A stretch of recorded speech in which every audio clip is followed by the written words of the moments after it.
అందరికీ నమస్కారం. ప్రభుత్వ పథకాల అప్డేట్స్, ముఖ్యంగా ఇందిరమ్మ ఇండ్లకు సంబంధించి మన ఛానల్లో వాస్తవమైన అప్డేట్స్ వస్తాయి. తప్పకుండా సబ్స్క్రైబ్ చేసుకోండి. వీడియోస్ మాత్రం ఒక లైక్ చేయండి. ఇక వివరాల్లోకి వెళ్తే, ఇందిరమ్మ ఇండ్ల కోసం తెలంగాణ వ్యాప్తంగా లక్షలాది మంది అయితే వెయిట్ చేస్తున్నారు. దాదాపు 80 లక్షల అప్లికేషన్లు అయితే ఇందిరమ్మ ఇండ్ల కోసం వచ్చాయి. ప్రభుత్వం అయితే ఈ 5 ఏళ్లలో 20 లక్షల ఇళ్లు కట్టిస్తామని చెప్తున్నారు. అప్లికేషన్లు అయితే ఎక్కువ ఉన్నాయి, మరి శాంక్షన్ అయ్యే ఇళ్ళు అయితే తక్కువ ఉన్నాయి. కాబట్టి గ్రామాల వారీగా, నియోజకవర్గాల వారీగా, జిల్లాల వారీగా ఈ ఇందిరమ్మ ఇళ్లకు సంబంధించి పోటీ అయితే తీవ్రంగా ఉన్నట్టు తెలుస్తోంది. మరి ప్రభుత్వం అయితే ఇక దీపావళికి ఇస్తున్నాం, దసరాకి ఇస్తున్నాం అనుకుంటూ కాలం అయితే వెలుగుచుకుంటూ వస్తుంది. ఇందిరమ్మ కమిటీలు ఇస్తున్నామని చెప్పింది. ఆ ఇందిరమ్మ కమిటీలు ఇంతవరకు మరి నిర్మాణం అయితే పూర్తి కాలేదు.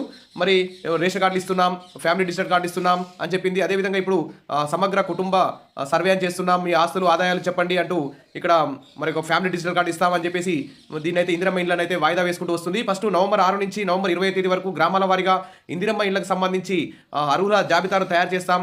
గ్రామ నడిబొడ్డున గ్రామ సభ ఆధ్వర్యంలో, ఇందిరమ్మ కమిటీల ఆధ్వర్యంలో, ఎంఆర్ఓ ఆధ్వర్యంలో, కలెక్టర్ ఆధ్వర్యంలో ఈ ఇందిరమ్మ ఇళ్ల సెలక్షన్ లిస్టు పారదర్శకంగా, అవకతవకలకు తారు లేకుండా నిరుపేదలకి సెలక్షన్ చేస్తామని చెప్పి మరి నవంబర్ 20 తేదీన ఫైనల్ లిస్ట్ పెడదామని చెప్పారు. కానీ ఇప్పుడు నవంబర్ 6 పోయింది. ఇప్పుడు ఈరోజు 14వ తేదీ. ఇంతవరకు అయితే ఏ గ్రామంలో కూడా మరి ఇందిరమ్మ ఇండ్ల సెలక్షన్ లిస్ట్ అయితే జరగలేదు.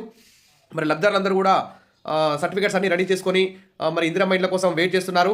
కానీ మరి ఇక్కడ ప్రభుత్వం అయితే ఏం చేస్తుందంటే, ఇక్కడ ముఖ్యమైన న్యూస్ చూస్తే, ఇక పైరవీలు లేకుండా ఇందిరమ్మ ఇండ్లు మొదటి విడతగా 4-5 లక్షల గృహాలు, దేశానికి రోల్ మోడల్గా ROR చట్టం అంటూ ఇక్కడ మంత్రి పొంగులేటి శ్రీనివాసరెడ్డి అయితే వివిధ మీటింగ్లో చెప్తున్నారు. ఇందిరమ్మ ఇల్లు ఇస్తున్నామని చెప్పడమే కానీ మాకు ఇండ్ల అర్హుల జాబితా తయారు చేయడం లేదు, ఇల్లు మంజూరు చేయట్లేదని చెప్పి లబ్ధిదారుల ఆశాభావులందరూ కూడా మరి ఇక్కడ ఆందోళనలో ఉన్నారు. ఇక్కడ చూస్తే అర్హులైన పేదలకు 24 లక్షల ఇల్లు, మొదటి విడతలో స్థలం ఉన్న వారికి దశల వారీగా 5 లక్షలు, గ్రామ సభల ద్వారా గ్రామం నడిబొడ్డున ఈ లబ్ధిదారులను అయితే ఎంపిక చేస్తాం. మరి గాంధీ భవన్లోని మంత్రులతో ముఖాముఖిలో మంత్రి పొంగులేటి శ్రీనివాసరెడ్డి అయితే చెప్పారు. మరి ప్రధానంగా భూములు, ఇందిరమ్మ ఇండ్లు, ఉద్యోగాలు, పెన్షన్లకు సంబంధించిన అర్జీలు అయితే నిన్న గాంధీ భవన్లో వచ్చాయి. దాదాపు 150 దరఖాస్తులు పరిశీలించారు.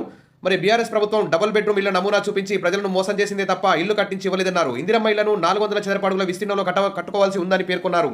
మొదటి విడతలో స్థలం ఉన్న వారికి ఇంటి నిర్మాణం కోసం ప్రభుత్వం దశల వారీగా 5 లక్షలు ఇస్తుందని, రేషన్ కార్డు లేకున్నా మొదటి దశలో ఇస్తామని, గ్రామ సభలు నిర్వహించి లబ్ధిదారులను ఎంపిక చేస్తామని, మహిళా యజమాని పేరిట ఇల్లు ఇవ్వాలన్నది తమ లక్ష్యమని వివరించారు. దేశంలోనే రోల్ మోడల్గా ఉండేలా మరి ఒక చట్టాన్ని తీసుకొస్తున్నామని చెప్పారు. అదేవిధంగా 24 లక్షల ఇండ్లు టార్గెట్, మొదటి విడతగా 5 లక్షల ఇందిరమ్మ ఇండ్లు, లబ్ధిదారుల ఎంపికలో పైరవీలకు తావులేదు అంటూ ఇక్కడ మంత్రి వివిధ మీటింగ్లో చెప్పుకొస్తున్నారు. సరే, ఏది ఏమైనా వెంటనే దీపావళి వెళ్ళిన తెల్లారి మరి ముగ్గు పోస్తాం, లబ్ధిదారులు ఎంపిక చేస్తామని చెప్పిన ప్రభుత్వం ఇంతవరకు మరి లబ్ధిదారులను ఎంపిక చేయకపోవడం పట్ల ఆశాభావాలు అయితే నిస్పృహలతో ఉన్నారు. కాబట్టి ప్రభుత్వం వెంటనే మరి సర్వే పూర్తయిన దాకా ఆగాలని చూస్తుందో ఏమో అర్థం కావట్లేదు. ఈ సర్వే పూర్తయిన తర్వాత మరి సర్వే రిపోర్ట్ ప్రకారం మరి ఇళ్లను మంజూరు చేయాలని చూస్తుందో ఏమో అర్థం కావట్లేదు. కానీ ప్రభుత్వం అయితే చాలా ఆలస్యం చేస్తుంది. మరి వెంటనే నవంబర్ 20 తేదీ వరకు ఫైనల్ లిస్ట్ పెడతామని చెప్పిన ప్రభుత్వం కనీసం నవంబర్ 30 తేదీ వరకైనా ఈ ఫైనల్ లిస్టుని తయారు చేసి గ్రామాల వారీగా లిస్టు పెడితే అందరూ కూడా మరి హ్యాపీగా ఉండే అవకాశం ఉంది. కానీ ఇప్పుడు ఇచ్చే 3,500, 4,000 ఇండ్లు నియోజకవర్గానికి సరిపోవు. దాదాపు 10,000 ఇండ్లను మంజూరు చేయాలి. 5 లక్షలు ఏమూలకు సరిపోవు. 10 లక్షలుగా మంజూరు చేస్తే మరి ఇల్లు కట్టుకునే వారు పేదవాళ్ళు అయితే అప్పులపాలు కాకుండా ఉండే అవకాశం ఉంది. కాబట్టి ప్రభుత్వం వెంటనే ఎన్నికల హామీల్లో ఇచ్చిన హామీల మేరకు వెంటనే అర్హులందరికీ ఇందిరమ్మ ఇల్లు మంజూరు చేసి గత ప్రభుత్వం లాగా పేదలను మోసం చేయకుండా ఈ ప్రభుత్వమైనా మరి అందరికీ న్యాయం చేస్తుందని చెప్పి ఆశపడుతున్నారు. కాబట్టి ప్రభుత్వం ఆ దిశగా అడుగులు వేయాలని చెప్పి కోరుకుంటూ, wish all the best. Video నచ్చితే లైక్ చేయండి, సబ్స్క్రైబ్ మాత్రం ఖచ్చితంగా చేసుకోండి, మీ ఫ్రెండ్స్ కూడా షేర్ చేయండి. Thank you.